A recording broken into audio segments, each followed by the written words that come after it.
오늘은 우리가 12장 할 차례입니다. 이제 인재론이 끝났고 하나님의 말씀에 대하여 우리가 은혜를 나누고 있습니다.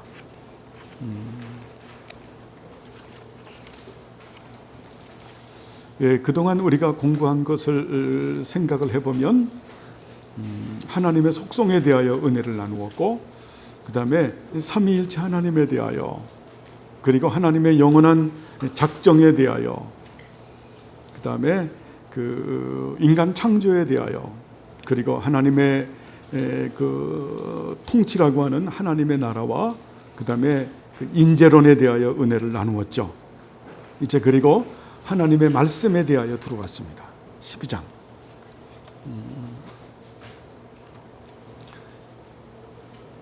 디모데후서 3장 13절에서 17절까지 말씀을 우리가 같이 한번 읽어보죠.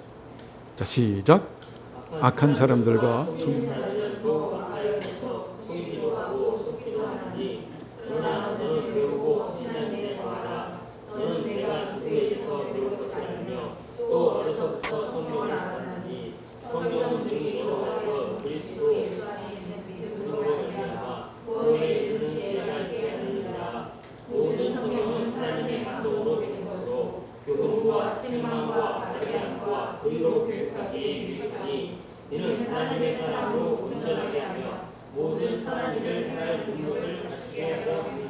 아멘.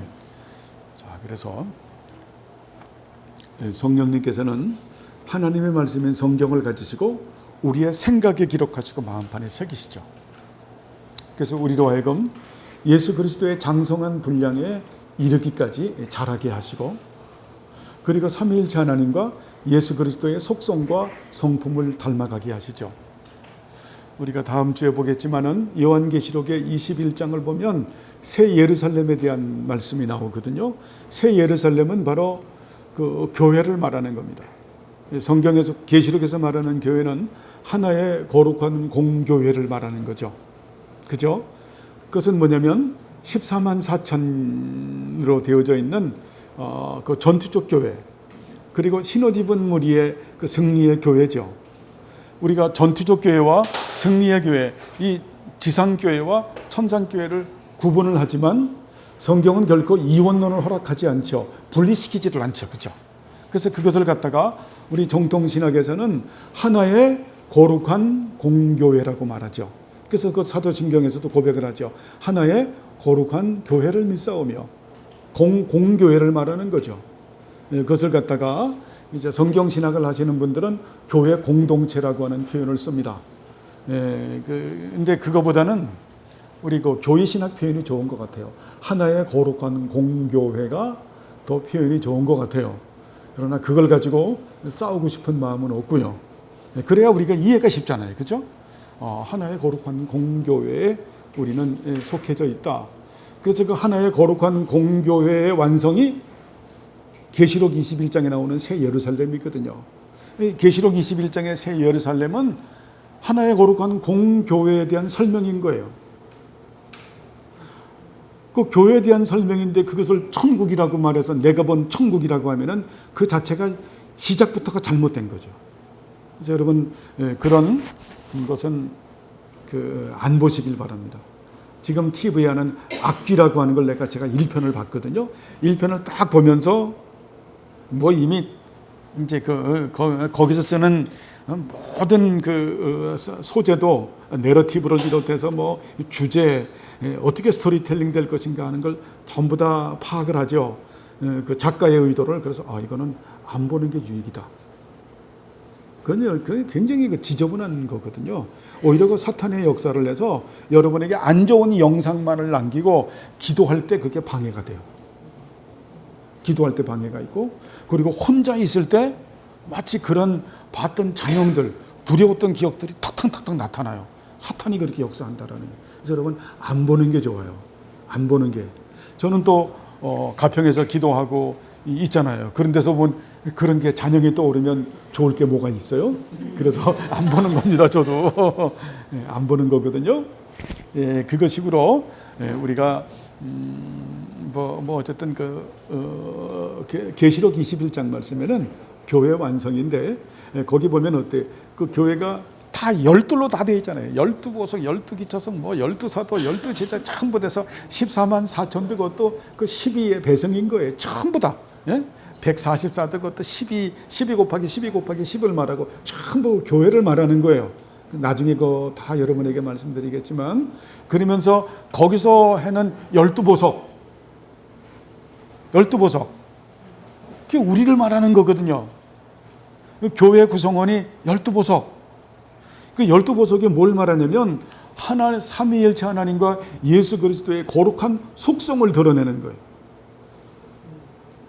그래서 그리스도인은 어때요? 삼위일체 하나님과 예수 그리스도의 속성과 성품을 닮아가는 거죠. 그래서 성령께서는 성경을 가지시고 우리의 생각에 기록하시고 마음판에 새기셔서 예수 그리스도의 장성한 분량에 자라게 하시고, 그리고 어때요? 삼위일체 하나님과 예수 그리스도의 속성과 성품을 닮아가는, 거기서 모든 보석, 12보석 모든 게 다 하나님의 거룩한 속성을 말하는 거예요.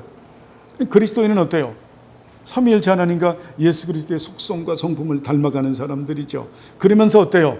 성경을 가지시고 우리를 자원하는 마음으로 순종하고 자원하는 마음으로 헌신과 섬김의 삶을 살게 하는, 그래서 그 12보석의 색깔이 다 다르잖아요. 은사가 다 다르잖아요. 그 주신 은사를 가지고 어때요? 헌신과 섬김의 삶을 사는 사람들의 모임이 뭐다? 하나의 거룩한 공교회다. 교회다. 참 얼마나 그 귀한 말씀이에요. 그죠? 그래서 그 소재가 뭐다? 하나님의 말씀이다. 하나님의 말씀을 가지시고 우리들을 빚어가는 거예요. 그래서 이 하나님의 말씀이 굉장히 소중한 거죠. 그리스도인은 어때요? 하나님의 말씀으로 빚어간다. 그래서 여기서 16정에도 뭐냐면 모든 성경은 하나님의 감동으로 된 것으로 교훈과 책망과 바르게 함과 의를 교육하기에 유익하니 이는 하나님의 사람으로 온전케 하며 모든 선한 일을 행할 능력을 갖추게 하려 함이니라. 그렇죠? 그래서 성경은 예전에 하면서 여러분들에게 말씀을 드렸어요. 하나님의 말씀은 하나님의 영원한 작정이 역사 가운데 들어온 것이 하나님의 말씀이죠. 이것은 여기에 없는 거예요. 여러분들에게 그 성경을 하면서 제가 많이 말씀을 드렸죠. 사실 어려운 내용이에요. 근데 그동안 공부를 했기 때문에, 그리고 이 부분을 알아야 하나님의 영원한 작정이 역사 가운데 들어온 것이 하나님의 말씀이다. 자, 하나님의 영원한 작정은 어때요? 실현이 된 거죠. 그죠? 또 처음 듣는 사람처럼 저게 뭔 말이에요? 이러면 안 되죠. 그죠? 하나님께서는 하나님 영광을 위해서 작정하시고 예정하시죠. 그 작정의 실행을 위해서 창조하시고 섭리하시고 구원하시고 성취하시고 완성하시는 거룩한 설계를 영원전에 마치셨죠. 그것을 어때요? 마치셨다. 이것을 제가 거룩한 프레임워크이라고 말씀을 드렸죠. 이 거룩한 프레임워크를 실행하고 성취하시고 완성하시는 분이 누구시다? 예수 그리스도시다. 그래서 삼위일체 하나님과 예수 그리스도께서 영원전에 은혜 언약이라고 하는 그 틀에 있는 구속 언약을 맺으신 거죠. 그죠? 삼위일체 하나님께서 예수님의 몸을 준비하셨고, 그리고 예수님에게 성령으로 기름을 부으셨고, 예수님의 사역을 도우셨고, 예수님이 십자가의 대속 사역을 마치시고 난 이후에 어때요? 하늘 보좌로 올리셨고, 그리고 어때요? 예수님께서 하나님 보좌 우편에 앉아 계시고, 그리고 교회 설립을 위해서 예수님의 성령님을 보내시고, 하나님께서 택한 백성을 보존하시고 부르셔서 구원하시고, 그 수많은 하나님의 자녀들, 후사들을 예수님에게 기업으로 주시는 거죠. 그죠? 굉장히 중요한 거죠. 그리고 성자 하나님이신 예수님께서는 인간의 혈과 육을 취하시고 참 하나님이요 참 사람으로 세상에 오셨고, 고난받으시고 십자가에 못 박혀 달려 돌아가셨고, 부활하시고 승천하셔서 하나님 보좌 우편에 앉아 계시는, 이거 공부했죠. 그죠? 여러분, 이런 거는 머릿속에 그냥 꽉 넣어놓고 있는 거예요. 이게 무기인 거예요, 여러분. 이 기독론은 그래서 하나님의 영원한 작정으로부터 시작이 되고, 그 다음에 언약으로 시작이 되고, 그리고 예수님의 사역으로 시작이 돼서 이렇게 마지막 기독론이 딱 형성이 돼야 이게 정통신학에서 말하는 바른 기독론이 되는 거예요. 그러니까 이런, 우리가 예수 믿는다고 하면서도 이런 예수 전, 예수에 대한 지식이 서로 다르면 안 되죠. 천상교회에 있는 성도들이나 지상교회 14만 4천 명이나 신옷 입은 무리들 교회나 똑같은 거예요, 진리가. 그래서 교회는 어때요? 거룩한 보편성을 가지고 있는 거예요. 그죠? 이 진리가 다르면 어때요? 아닌 거죠. 그래서 성경이 중요한 거예요. 그래서 성경은 이 하나님의 영원한 작정이 역사 가운데 들어온 것이다. 영원한 작정은 결국 뭐라 그랬어요? 창조와 섭리와 구원과 성취와 완성, 창세기부터 계시록까지 말씀이 딱 들어온 게 성경이죠. 그죠? 그래서 조금 생각할 좀 들어보세요. 자, 완성은 쉽게 말하면 이 종말은, 예? 영원한 작정이 그 창조와 섭리와 구원과 성취와 완성이라 그랬죠. 그래서 우리가 항상 알아야 되는 것은 종말은 창조의 완성이 종말이에요. 이해하시겠어요? 예? 창조의 완성이 종말인 거예요. 그리고 창조는 항상 이 종말을 완성을 지향하죠. 이런 부분들을 우리가 좀 잘 알 필요가 있죠. 그래서 하나님의 영원한 작정이 역사 가운데 들어온 것이 이것이 계시다. 이 계시에는 뭐가 있어요? 신약 계시와 구약 계시가 있는데, 신약 계시는 어때요? 예표와 모형과 그림자의 의미가 있고, 신약 계시는 실체와 완성인 거죠. 그죠? 대단히 중요하죠. 구약은 예표와 모형과 그림자의 의미가 있잖아요. 신약은 실체와 완성이잖아요. 그래서 구약교회는 어때요? 이스라엘 백성들을 가지시고 구약교회를 드러내는데 그것은 이미 기능을 다한 거죠. 예표와 모형과 그림자는 실체와 완성이 왔으니까. 지금 그래서 이런 부분들의 계시론에서 잘못되게 되면 나중에 지금 나오는 거 백투 예루살렘이라는 말을 들어본 적이 있습니다.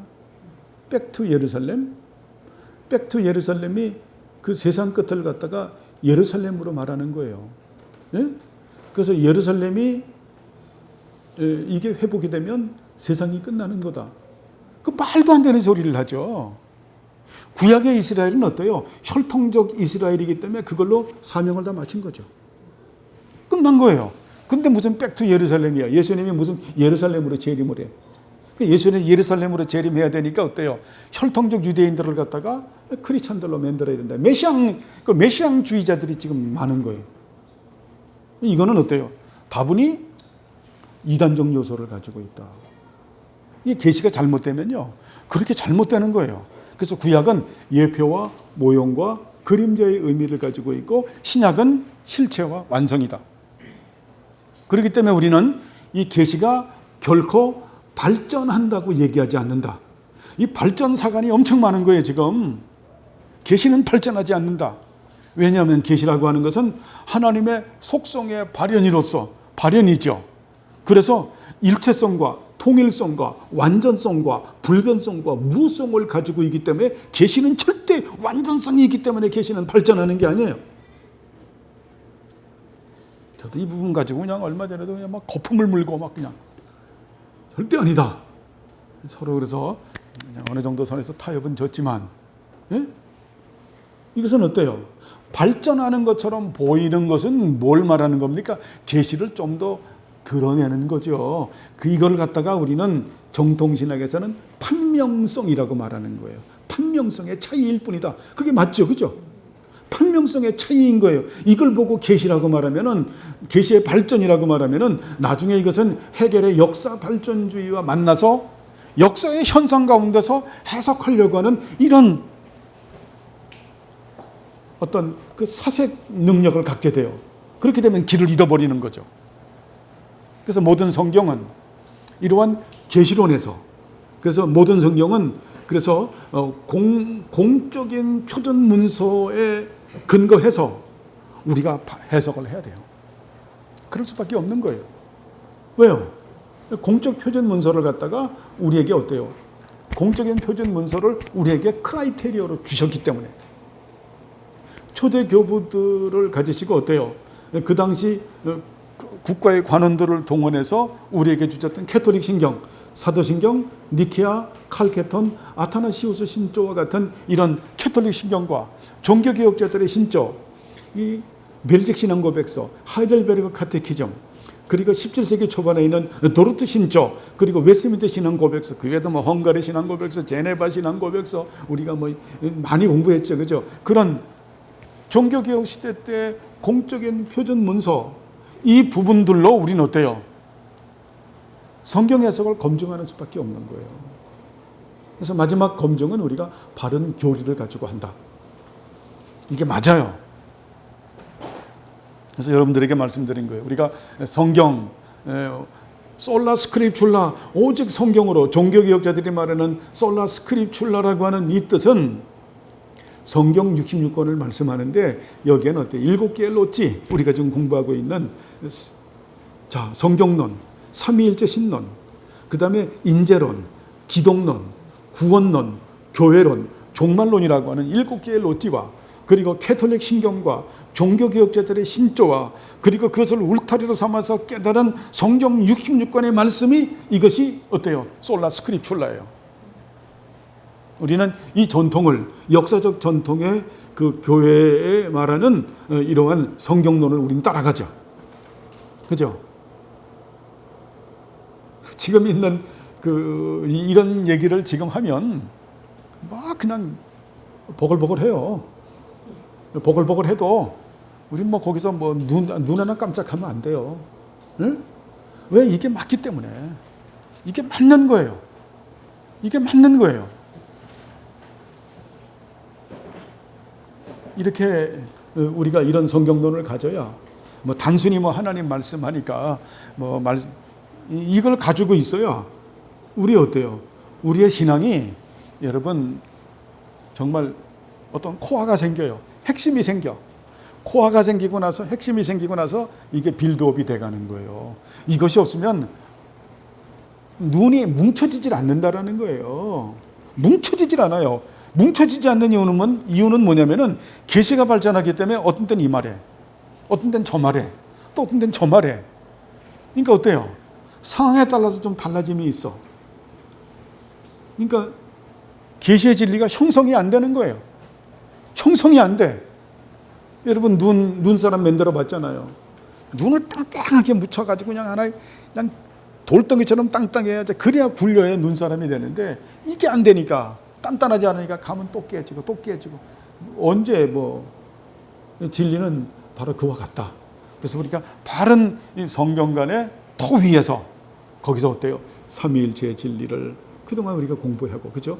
그래서 삼위일체 진리라는 것이 성경 66권에 나오는 이 토타 스크립출라라고 하는 그 말씀에서 나오는 거죠. 성경 66권에서 삼위일체 신론했고 우리가 인재론 공부했고 또 기독론도 공부했고 그죠? 이 교회론도 공부하고 이 종말론도 공부하고 이 구원론도 공부하고 그리고 이 종말론도 우리가 공부하는 종말론에서 요새 계시록 열심히 하잖아요. 계시록 하면서 우리 김영진 형제가 그런 말을 하더라고요. 계시록을 하면서 해보니까 여태까지 배웠던 교리를 총정리하는 것 같습니다. 맞는 거죠. 잘 표현한 거예요. 여태까지 교리를 총정리하는 것 같습니다. 왜? 종말론에서 그게 정리가 돼야 되니까. 그렇죠? 그래서 우리는 이런 바른 성경론으로 가야 된다. 근데 여러분 이런 부분들을 가지고 하면서 너무 그 계시가 발전한다고 하는 분들하고 싸우지는 마세요. 그분들이 계시의 발전이라고 좋은 뜻으로 말하는 거예요. 좋은 뜻으로 말하는 거예요. 그런데 제가 발전이라는 용어를 쓰지 않는 이유는 이게 인간의 사색이라고 하는 건요. 생각은 꼭 인간의 생각은 이게 어때요? 자기 것이 아니잖아요. 인간의 생각은 굉장히 한계가 돼 있어요. 그래서 계시가 발전한다 그러면 역사 발전주의와 해결의 역사 발전주의야 안 만날 수가 없는 거예요. 말도 안 되네. 왜? 인간이기 때문에. 안 만날 수가 없고 그래서 어때요? 역사의 그 현상 가운데서 해석을 하다 보니까 상황적 해석이 되더라라고 하는 거예요. 그러니까 교리적 해석이 안 되는 거예요. 그동안 여러분들에게 이렇게 원어도 쓰고 하는 건 어때요? 여러분 정리하는 거죠. 어떤 정리를 하나 탁 해서 하느라고 한 거지. 잘난 척 하느라고 여러분이 그건 너무 잘 알죠, 그죠? 목사님이 원어 공부해서 잘난 척 하느라고 그것도 아니죠, 그죠? 응? 그것도 아니잖아요. 어떤 정리를 해서 여러분들에게 핵심이 하나 딱 돼야 된다, 그죠? 이게 안 되면 뭐가 안 되니까 뭉쳐지지가 않으니까 이렇게 안 된 거죠. 자, 이런 배경 가운데서 문제를 보겠습니다. 이상은 죄, 범죄, 그리고 징벌로 인한 인간의 비참하고 불행한 상태에 대한 것이었다. 여태까지 우리 11장까지 이제 9장, 10장, 11장 인재론을 공부했다라는 거예요. 우리가 이 저주와 파멸의 상태로부터 회복하기 위해서 어디에서 구제책을 찾을 수 있나? 어디에서 구제책을 찾을 수 있나? 읽어보세요.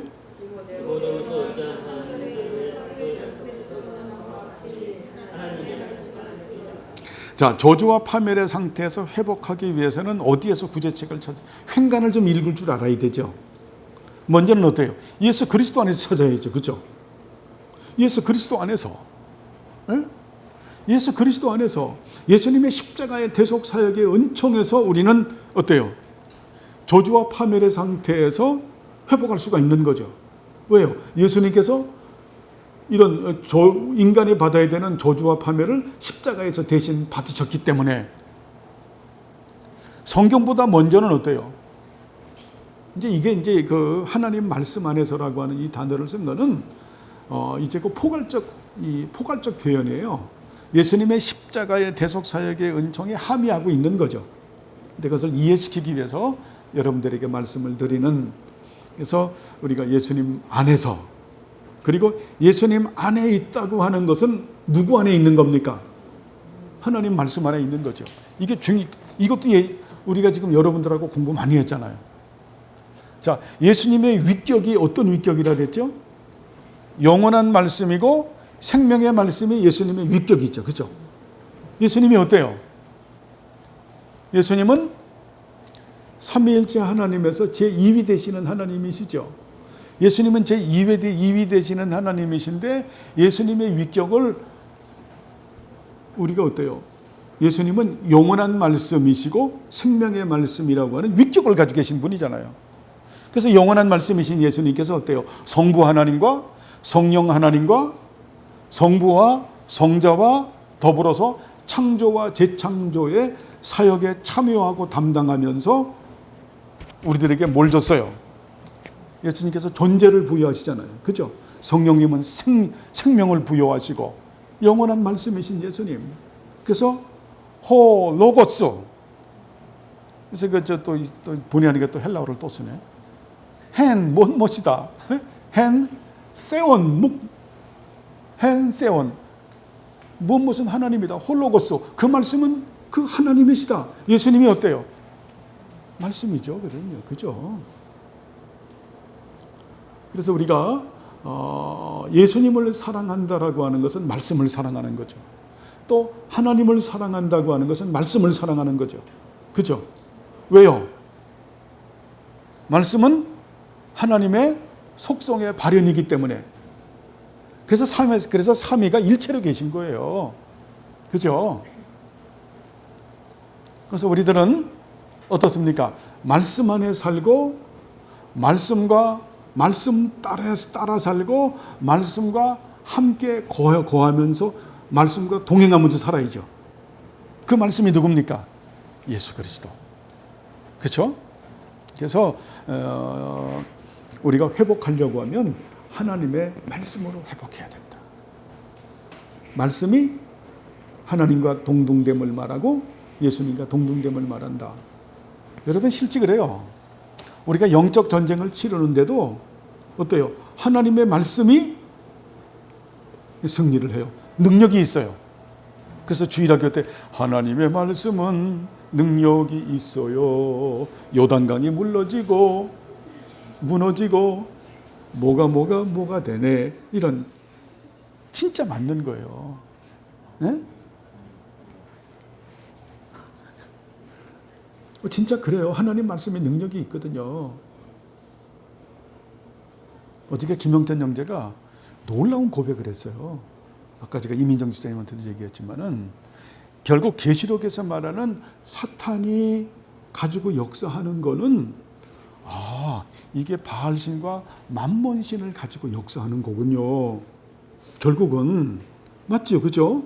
바빌론이 결국 세상을 지금은 표상하고 세상이거든요. 세상에서 어때요? 이 세상이 사탄의 품 안에 있기 때문에 하나님의 허락하심 가운데서 사탄의 품 안에 있는 이 세상에서 사탄이 가지고 있는 요소가 바알신과 만몬신이에요. 그래서 바알신과 만몬신을 가지고 사탄이 쓰는 도구거든요. 그죠? 그래서 666의 표를 받는다라고 하는 것은 어때요? 세상적인 부와 명예와 권세와 영광, 나는 만몬신을 따라 살고 나는 음란이라고 하는 이 쾌락을 이 땅에서 내 신으로 받아들입니다. 이게 표예요. 예수 믿는 사람들은 목숨 걸고 그거를 안 받는 거죠. 그죠? 그리고 이제 성경에서는 우리는 어때요? 14만 4천이고 또 신옷 입은 무리이기 때문에 우리는 이미 하나의 거룩한 공교에 속해 있는 땅과 하늘이 통일되기 때문에 우리는 천상적 존재. 우리는 그래서 그것이 왕 같은 제사장이죠. 우리는 왕의 신분이고 사탄은 결국 뭡니까? 하나님 앞에서 심판을 받은, 그래서 무저갱에 갇혀 있고 쇠사슬로 이렇게 묶여져 있고, 그리고 뭡니까? 임봉돼 있고 열쇠로 자물쇠로 채워져 있는 그게 신분이거든요. 심판받은 자거든요. 근데 하나님의 허락하신 가운데서 어때요? 사탄이 땅에 내려와서 이 세상을 품 안에 품고서 거기서 바알과 아세라 신을 가지고 그와 같은 악하고 만몬 신하고 음란을 가지고 이렇게 사람들을 갖다가 자기 사람들로 만들어서 지옥으로 보내는 일을 하거든요. 쉽게 말하면은. 그 사탄의 일이에요. 제가 재밌게 쉽게 얘기하는 겁니다. 그래서 우리는 왕 같은 존재죠. 나중에 어때요? 사탄을 심판할 24보좌가 있다는 것은 거기 우리가 있는 거예요. 우리는 왕 같은 존재예요. 그런데 사탄의 다스림을 받는다고 하면 사탄은 결국 어때요? 우리가 다스릴 존재이기 때문에 우리의 노예죠. 그 노예가 쓰는 그 무기가 바알신과 아세라신이에요. 이거를 우리가 따라간다고 하면 이건 굉장히 수치스럽고 치욕스럽고 굴욕적인 삶을 사는 거예요. 여러분이 이걸 깨달으면 영적 전쟁을 할 수가 있어요. 이걸 깨닫지 못하는 가운데서 백날 해봐요. 안 돼. 그냥 정서적이야. 고추 먹고 맴맴이야. 이거를 알아야, 내 신분을 알아야, 그래야 여러분이 책망도 하고 꾸짖기도 하고 내쫓기도 하고 다스리기도 해요. 그죠? 이것이 어디에 있어요? 이 내용이 하나님의 말씀. 그러니까 하나님의 말씀은 뭐가 있는 거예요? 능력이 있는 거예요. 그렇죠? 여러분 기도를 막 되게 중요해요. 기도. 제가 기도를 멸시하는 게 아니죠. 제가 기도 얼마나 오직 중요했으면 기도를 몇 년씩이나 설교를 하는데, 그죠? 근데 이런 지식이 없는 기도는 별로 의미가 없어요. 이런 지식이 없는 영적 전쟁은 하려고도 생각 안 해요. 그냥 간헐적으로 괴로우니까 하는 거예요. 정신 바짝 차리고 살아가는 거예요. 여러분은 모두 어떤 존재다? 왕 같은 존재다. 사탄은 어떤 존재다? 노예와 같은 존재다. 노예가 뭘 가지고 역사한다? 바알신과 아세라신을 가지고 역사한다. 거기에 내가 다스림을 받는 거는 어때요? 왕인 내가 노예에게 무릎을 꿇고 그냥 거기서 이거 목매달아서 끌려가는 아주 하나님 보면 수치하고 치욕적이고 굴욕적인 삶을 사는 거다. 이거를 깨달아야 우리가 어때요? 영적 전쟁에서 승리할 수 있는 거예요. 이런 내용들이 어디에 있다? 하나님의 말씀 안에 있다. 그죠? 응? 그래서 하나님의 사람으로 온전케 하고 선한 일을 행할 능력을 갖추게 한다. 우리가 영적 전쟁이라고 하는 이 부분을 볼 때도 그러하다라고 하는 겁니다. 이렇게 볼 때 하나님 말씀이 얼마나 중요해요. 그죠? 그렇죠? 자, 그러면 두 번째, 하나님의 말씀은 무엇인가? 그것은 인간 구원의 수단과 관련하여 제시된 하나님의 뜻이다. 자, 하나님의 말씀은 결국 어때요? 구원과 관계된 하나님의 계시다라는 거예요. 항상 우리가 하나님 하게 되면 삼위일체 하나님 하면 무엇에 관계됩니까? 구원과 관계되죠. 그죠? 이 말씀도 어때요?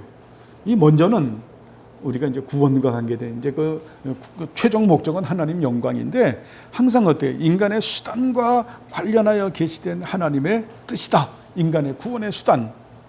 그러니까 어때요? 하나님 말씀이 없으면 인간이 구원받을 수가 없는 거죠. 그죠? 그래서 오전에도 말씀을 했지만은 자, 성경 66권이 우리에게 주어지기 전에는 예수님 당시에는 예수님께서 오늘 하나님의 나라를 드러내는데도 무엇으로 드러냅니까? 봉우리 귀신 들린 자를 드러내면서 그를 치료하는 것으로 드러내면서 이것이 이 역사가 나타났다라고 하는 것은 하나님의 통치, 하나님의 다스림이 나타난 것이다. 그리고 이것이 무엇을 의미하는가라고 하는 것을 예수님께서 설명했죠. 그죠? 강한 자와 더 강한 자 이렇게 표현을 했는데 지금 시대는 어때요? 그렇게 역사하기보다는 그것이 아주 없는 건 아니지만 그러나 그걸 추구해서는 안 되죠. 그게 추구하면 안 되는 거예요. 그래서 교회가 뭐 치유 사역을 한다, 뭐 신유 사역을 한다. 이게 굉장히 위험한 거예요. 네? 그 치유와 신유 이런 모든 것은 어때요? 성경 66권 계시를 위한 거죠. 말씀을 위한 거죠. 그래서 지금은 어때요? 우리에게 하나님의 나라, 우리를 구원을 시키는데 무엇을 가지고 구원시키나요? 복음을 가지고, 말씀을 가지고 우리를 구원시키는 거예요. 이해하시겠죠? 말씀은 결국 뭡니까? 예수님에 대한 말씀. 그래서 구약은 어때요? 오실 예수님에 대한 말씀, 신약은 오신 예수님에 대한 말씀, 그리고 다시 오실 예수님에 대한 말씀. 그렇죠? 성경을 가지시고 우리들을 구원하시기로 하나님은 작정하셨다. 맞죠? 이게 중요한 거예요. 자, 예수를 믿고 구원받는다라고 하는 말과 사실 동의어예요. 이걸 포괄적으로 말하는 거예요. 예수님을 믿어야 구원받는다라고 하는 이것은 어때요? 성경 66권에 기록된 말씀이다. 네? 그런 말씀이죠. 자, 어디에서 하나님의 말씀을 찾을 수 있는가? 여러분 읽으시죠? 자, 성경이라고 부르는 선지자들과 사도들의 기록서이다. 자, 선지자들 하게 되면 어때요? 선지자들, 이게 신약의 선지자들을 말합니까? 아니죠. 구약의 선지자들. 선지자하면 옛날에 했죠. 나비. 선지자들의 말씀하면 어때요? 선지자들, 선지서 하면 느비임 이렇게 말했잖아요. 구약을 대표하는 것을 선지자들. 자, 구약을 가지시고 선지자들을 가지시고 하나님께서 구약 말씀을 기록하셨고, 그리고 사도들을 가지시고 하나님께서 어때요? 신약 성경을 기록하신 거죠. 자, 신약 성경 사도들을 가지시고 12사도들을 가지시고 성경을 기록하신 거죠. 마지막 기록이 어때요? 요한계시록이죠. 그래서 요한계시록의 하늘 여행이라고 하는 것은 요한계시록을 기록하기 위한 사도의 마지막 여행이죠. 단회적 여행이죠. 그죠? 이건 단회적이고 마지막 여행이에요. 왜? 그렇게 해서 주어진 게 뭡니까? 요한계시록이 우리 손에 주어졌으니까 더 이상 어때요? 하늘 여행 가면 되나요? 안 되나요? 하늘 여행 가면 돼요? 안 돼요? 안 되는 거예요, 이게. 가면 안 되는 거예요, 이게. 하나님께서 하늘 여행 시켜줍니까? 안 시켜줍니까? 안 시켜주는 거예요. 왜요? 요한계시록이 완성됐기 때문에. 이 성경이 이래서 중요한 거예요, 계시가. 예? 다시 갔다? 그러면 어때요? 이게 성령의 역사예요? 악령의 역사예요? 악령의 역사이기 때문에 다시 말씀드리지만 그런 유튜브나 그런 것에서 내가 본 천국을 갔다 왔다, 지옥을 갔다 왔다, 죽어서 잠시 보고 왔다, 이런 거는 안 보는 게 좋죠. 거의 99.999%가 100%가 아닌 거예요. 왜? 구속의 경륜 가운데서 하나님은 어때요? 굉장히 논리적인 분이시죠. 그죠? 하나님은 계시의 하나님이에요. 성경을 가지시고 말씀하시는 하나님인데 성경의 뜻과 어긋난 어긋나게 하십니까? 왜? 성경 자체가 하나님의 속성의 발현인데 당신 자신을 부정하는 거기 때문에 그게 아니라는 거예요. 응? 여러분, 그래서 이런 부분들을 우리가 생각을 해야 되는 거예요.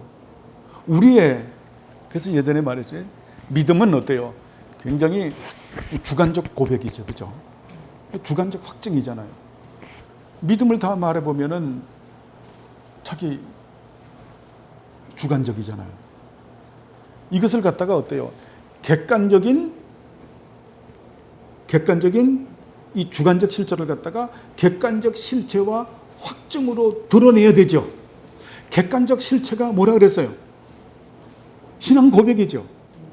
그게 토타 스크립출라를 가지고 객관적 실체를 우리는 드러내는 거예요. 이건 무슨 말인지 알죠? 그리고 어때요? 객관적 또 확증은 뭡니까? 그 고백한 말씀대로 사는 것이 그게 믿음이죠. 믿음은 그래서 주관적 실체와 객관적인 실체, 주관적인 실체를 갖다가 객관적으로 드러내는 객관적 실체와 확증이다. 좀 어려운 것 같아도 그렇게 예전에 정의를 했죠. 맞죠? 그것이 어디서 결국 판명이 되는 겁니까? 성경 말씀에서. 성경 66권의 말씀에서. 그러니까 하나님의 말씀과 어떤 위배가 된다거나 충돌이 된다고 하면 그것은 정상적 믿음이 아닌 거예요. 이렇게 성경이 중요한 거죠. 여러분, 성경은 우리 목숨과 같은 거예요. 응?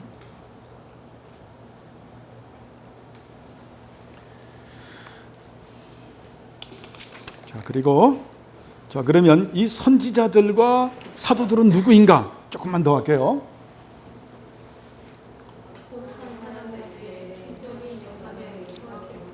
예, 거룩한 사람들인데 구별된 사람들이죠. 그죠? 아무나 선지자가 되고 아무나 사도가 된 것이 아니죠. 하나님의 영원한 작정 가운데서 이미 예정되어 있는 사람들이죠. 그건 하나님의 주권이죠. 그죠? 예? 선택된 사람들이에요. 여러분, 이사야, 예레미야, 에스겔, 다니엘, 요엘 같은 분들, 말라기 같은 분들 이미 어때요? 그런 거룩한 분들이죠. 그 선지자들이죠. 그리고 어때요? 사도들, 12사도 굉장히 중요하잖아요. 12사도. 여러분, 구약은 어때요? 12지파죠. 그죠? 12지파는 언약적 의미를 가지고 있죠. 언약적 의미의 12지파, 언약적 의미의 구약의 이스라엘이 어때요? 이제 완성적 의미로서의 12사도, 신약교회로 완성되는 거죠. 이 말도 이해하죠? 그죠? 그렇기 때문에 12사도들은 어때요? 성경을 기록한 분들이죠. 예수 그리스도라고 하는 머릿돌 위에다가 우리는 어때요? 사도와 선지자들 가르침 위에서 교회가 세워진 거예요. 사도와 선지자들 가르침이라고 하는 것은 성경 66권의 진리 위에서 우리가 교회가 세워진 것이다. 그죠? 그러니까 이게 무너지면 어때요? 교회가 무너지는 거예요. 다음에 성경은 어떻게 나누어지는가? 안 해도 되겠죠? 구약은 어떻게 나누어지는가? 자, 이거 큰 분류법이죠. 넓은 분류법이에요. 토라와 율법, 토라와 선지서, 느비임 이러는 거예요. 율법과 선지자. 자, 그래서 이거를 어디서 이 두 개의 분류법을 가장 큰 분류법이라고 말하는데, 율법을 대표하는 분이 누굽니까? 모세. 엘리야를 대표하는 분이 누굽니까? 이거 답을 말하면 어떡해? 선지자를 대표하는 분이 누굽니까? 엘리야죠. 모세와 엘리야가, 이것도 다 답을 다 얘기해 주면 어떡해? 변화산에서 예수님께서 누구를 만납니까? 모세와 엘리야를 만난 거죠. 모세가 율법을 대표하고 엘리야가 선지자를 대표하기 때문에 결국 어때요? 예수님은 누구라고 말하는 거예요? 언약으로서의 구약의 성취로 오신 분이시다. 그렇죠? 그러니까 우리가 구약교회는 그 구약교회의 성취로 오신 분이죠. 구약의 이스라엘의 언약하신 구약의 이스라엘의 성취로 오신 분. 그래서 이 구약 말씀은 토라와 느비임으로 구성이 되어 있다. 이걸 우리가 큰 분류법이라고 말해요. 넓은 분류법, 두 개의 분류법이라고 그렇게 말을 하죠. 사실은 이제 뭐냐면 4분류법이 있어요. 3분류법도 있는데 그것 좀 이따 말씀드릴게요. 어디에 그 율법이 기록되어져 있는가?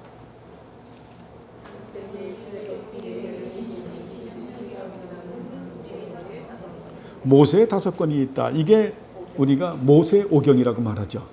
모세오경이 우리가 책으로 나왔죠. 다음에 선지서는 무엇인가? 예, 율법에 대한 해석인데, 자, 결국 어때요? 율법이라고 하는 것은 뭘 말하는 겁니까? 토라를 말하는 거죠. 창세기, 출애굽기, 레위기, 민수기, 신명기에 대한 해석이 어때요? 이것이 선지서죠. 그래서 이제 요번 다음 주 목요일 날인가 금요일이면 요한계시록이 끝나면 이제 창세기로 들어가요. 그러니까 창세기, 출애굽기, 레위기, 민수기, 신명기를 잘 배워야 되겠죠. 네? 이게 토라기 때문에. 자, 이게 성경의 파운데이션, 기초인 거예요. 이거를 설명하는 게 선지서다. 그죠? 네, 선지서다. 예, 조금만 더 할게요. 우리 경혜자매님 이제 다 했어요. 조금만 더 할게요. 그 다음 것까지만 하고 산문으로 된 거는 다음 주에 할게요. 죄송합니다. 그리고 결국 토라에 대한 해석이 나머지 선지서인데 여기에는 시들과 산문으로 기록되어 있다. 시와 산문으로 기록되어 있다라고 하는 것은 이게 어때요? 선지서를 말하는 거예요. 바로 시가서와 산문으로 구속되어져 있다. 이렇게 되어져 있는 거죠. 그 시와 그 산문이라고 하는 부분은 그 다음 주에 이렇게 하겠습니다. 그래서 이 부분도 좀 이제 그 토마스 카트라이트 선생님이 한 걸 좀 비판할 부분도 있어요. 시편은 어때요? 시로 기록된 것이 아니기 때문에. 근데 그 당시에는 이제 시라고 표현을 했죠. 이거는 그냥 말씀으로 기록된 찬양집이거든요. 그렇기 때문에 그 시대의 또 신학적 한계를 드러내는 우리가 그런 부분도 살펴보면서 어쨌든 우리는 오늘 어디까지만 냐면 두 분류법, 구약의 두 분류법으로 본 거예요. 크게 하면 뭐가 된다? 토라와 선지서로 된다. 선지서 안에는 이제는 그 선지서는 무엇인가? 전체적으로 율법에 대한 해석이 있고 여기는 시가서와 산문으로 기록이 되어져 있다. 산문으로 기록되어져 있다라고 그렇게 말을 할 수가 있습니다. 이 부분은 다음 주에 조금 더 우리가 해서 이제 이분류법에서 그 다음에 그 히브리인들이 갖는 3분류법이 있어요. 그건 히브리인들이 갖는 거야. 우리는 지금 70인역을 따라가기 때문에 4분류법을 해서 우리가 지금 성경은 이 4분류법을 말을 해요. 근데 별 차이는 없어요. 3분류법이나 4분류법이나 차이는 없는데 그래도 여러분들이 기독교 교양으로 알고 있으면 좋겠죠.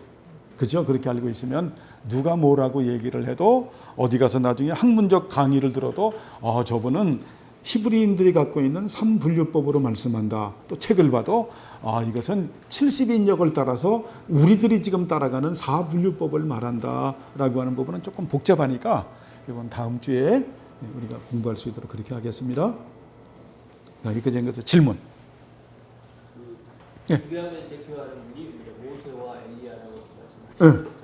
그러니까 뭐냐면 투 분류법에서 이제 율법을 대표하는 분이 모세, 선지자를 대표하는 분이 엘리야. 그래서 이제 그걸 투 분류법, 큰 분류법에서 모세와 엘리야 하면 구약을 대표하는 분이다라고들 그렇게 인식하고 있는 거죠. 모세는 모세오경을 썼고 하니까 대표인지 알겠는데 엘리야는 사실 성경에 엘리야라는 그런 것도 없고 그냥 엘리야라는 말이 열왕기상하 이렇게 나오잖아요. 그런데 이제 뭐냐면 근데 그걸 얘기하는 거는 엘리야가 가장 큰 선지자이기 때문에 가장 큰 활약을 했고 거기서 하는 거는 그 분류법에서 그것이 아니라 엘리야 하게 되면은 그 이제 이민정 집사님이 얘기를 하는 것도 제가 이해를 해요. 있었죠. 그러니까 이해를 하는데 지금 이민정 집사님이 말하는 거는 21세기에 살고 있는 우리들이 표현하는 거야. 21세기에 사는.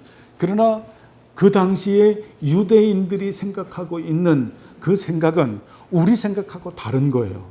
달라서 엘리야 하게 되면 선지자의 대표로 생각을 해. 그 당시에 유대인들은. 그리고 성경에서도 그 다윗은 선지자 쪽에 들어가지만 왕이죠. 그죠? 선지자의 사명을 담당했지만은 다윗은 엄밀히 말하면 예수 그리스도를 예표하는 분이기 때문에 그 다윗이나 그리고 사무엘 같은 경우는 거의 삼중직임을 다 담당하신 분이야. 선지자, 제사장, 왕의 사역을 담당했죠. 그것도 다윗도 독특하게, 왜냐하면 그래서 예수 그리스도를 표상하는 인물이 되다 보니까 그래서 다윗을 그렇게 얘기할 수도 있으나, 그러나 선지자 하게 되면 그 선지자의 대표는 항상 엘리야예요. 그리고 성경이 그렇게 말을 하고 있고, 그래서 변화산상에서 그렇게 모세와 엘리야가 나타난 것은 바로 구약에서 대표하는 인물들이 나와 있는 것은 구약에서 말씀하는 그 언약의 성취가, 그 메시아가, 그들이 바라는 게 메시아니까 그 메시아가 바로 예수님이라는 것을 드러내는, 그렇죠? 예, 그런 부분들이 있으니까. 또 이런 질문들을 여러분들이 하셔야 마음속에, 저도 이민정 집사님이 얘기한 것처럼 그런 의욕을 품었어요, 옛날에. 어떻게 엘리야가 정말 그렇게 어떻게 제일 클 수가 있느냐? 클 수가 있느냐? 더 큰 선지자들이 있을 수 있지 않느냐? 그런데 그게 예수님이나 사무엘 같은 분들은 그게 좀 성격이 다른 거예요. 그렇죠? 달아서 그래서 엘리야가 대표가, 왜냐하면 엘리사는 어때요? 또 엘리야의 제자잖아요.